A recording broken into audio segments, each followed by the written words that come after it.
Obu তুমি এখনো ওকে ঘুম পাড়াতে পারোনি? চাটা 10টা বেজে গেছে এখনো ঘুম পাড়াওনি? তোদের জন্য হচ্ছে সারা রাতে ঘুমাতে পারি না, কিছু না। কারণ আমরা কি করি, নাক ডাকো তো।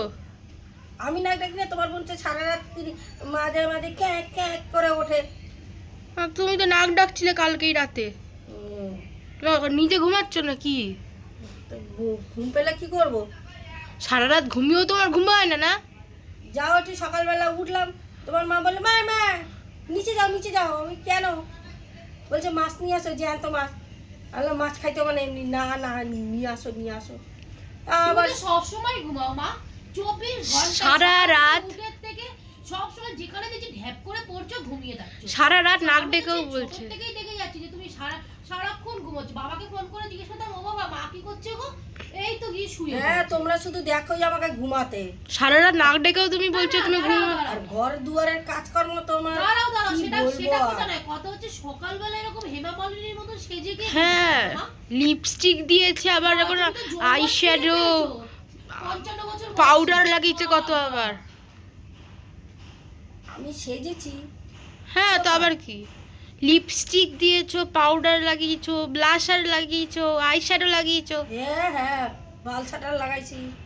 আমি ওইসব কোনোদিনও দেখা যাচ্ছে, সবাই দেখছে তুমি কি লাগিয়েছো কি লাগাওনি। বাবা সকাল সকাল ঘুম থেকে উঠে একদম পটের বিবি সেই আবার চুপে থাক। বসে আছে।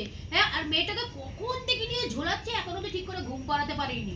এ তো শোয়ালেই উঠে পড়বে, একার ফাল দিয়ে উঠবে, উঠেই বসে পড়বে। ওকে তো ঘুম পড়ালেই না ঠিক করে, এখন নিজে শুয়ে শুয়ে কি করছো এটা? বাবা পায়ে ব্যথা হচ্ছে না তোমার মেয়েকে নিয়ে?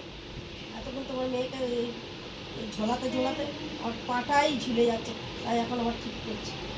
আবার এত শুলে না এরকম পচা কুমড়োর মতনই মুখটা হবে, দেখেছো অবস্থা নিজের? হ্যাঁ, কি অবস্থা, পেটখানা লাউয়ের মতন ফুলেছে, মুখটা পচা কুমড়োর মতন, দাঁতগুলো মাঝে না শ্যাদলা পড়েছে। সবাই কিন্তু দাঁতগুলো দেখাও, দেখাও দাঁতগুলো। ইরে সর্বনাশ, আরে আরে পেটটা দেখেছো? সকালবেলা আমার মেয়ে গুড মর্নিংয়ে এই যে চাটা দেয় না, খুব ভালো। ভাবলাম একটু চানাচুর দিই। বাবা তোমার কি আবার সেই সেই মেজো বউয়ের মতন কি বেডটি? খাওয়ার আর চানাচুর দিয়ে খেলাম, চাটা তো খুব ভালো, মানে আমেজ করে খেলাম। এখন দেখো পেটটা চাল কুমড়োর মতন হচ্ছে।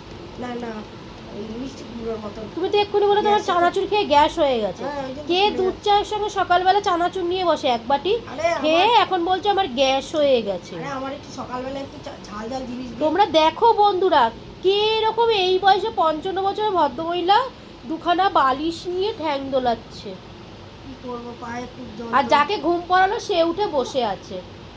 ও দেখছে বুড়িটা আবার করবে আমাকে, এই জন্য পাটা। ওঠো ওঠো মা, ওঠো ওঠো ওঠো ওঠো দাদা, ওঠো তো ওঠো ওঠো, 10টা বেজে গেছে, যাও দুটো বেগুন নিয়ে আসো, মাছের ঝোল বসাবো। আরে তোমার ওই চারতলা থেকে 4-5 বার আমি উঠতে নামতে পারবো না। আরে ওই তো বললে একটু ধনের গুঁড়ো আর একটু বেগুন নিয়ে চলে আসো, যাও। না কোনো ধনে আরে পাতা- মাছ ভেজে রেখে দিয়েছি, যাও মা যাও যাও। লাগবে না। আর ধনে পাতা লাগবে না, শুধু একটু ধনের গুঁড়ো, একটা প্যাকেট আর ওই 250 বেগুন নিয়ে আসলেই হয়ে যাবে, যাও। ঝট করে কালো ছেলেটা কাছে নিয়ে চলে আরে আসো। বেগুন 100 টাকা কেজি, থাম। আরে বেগুন ছাড়া মাছের ঝোল হবে না, যাও। হবে, হবে। আলু ডাটা দিয়ে ভালো লাগে না, একটু বেগুন না হলে ঘাটা ঘাটা হবে না, যাও। কি ঝামেলায় পড়লাম।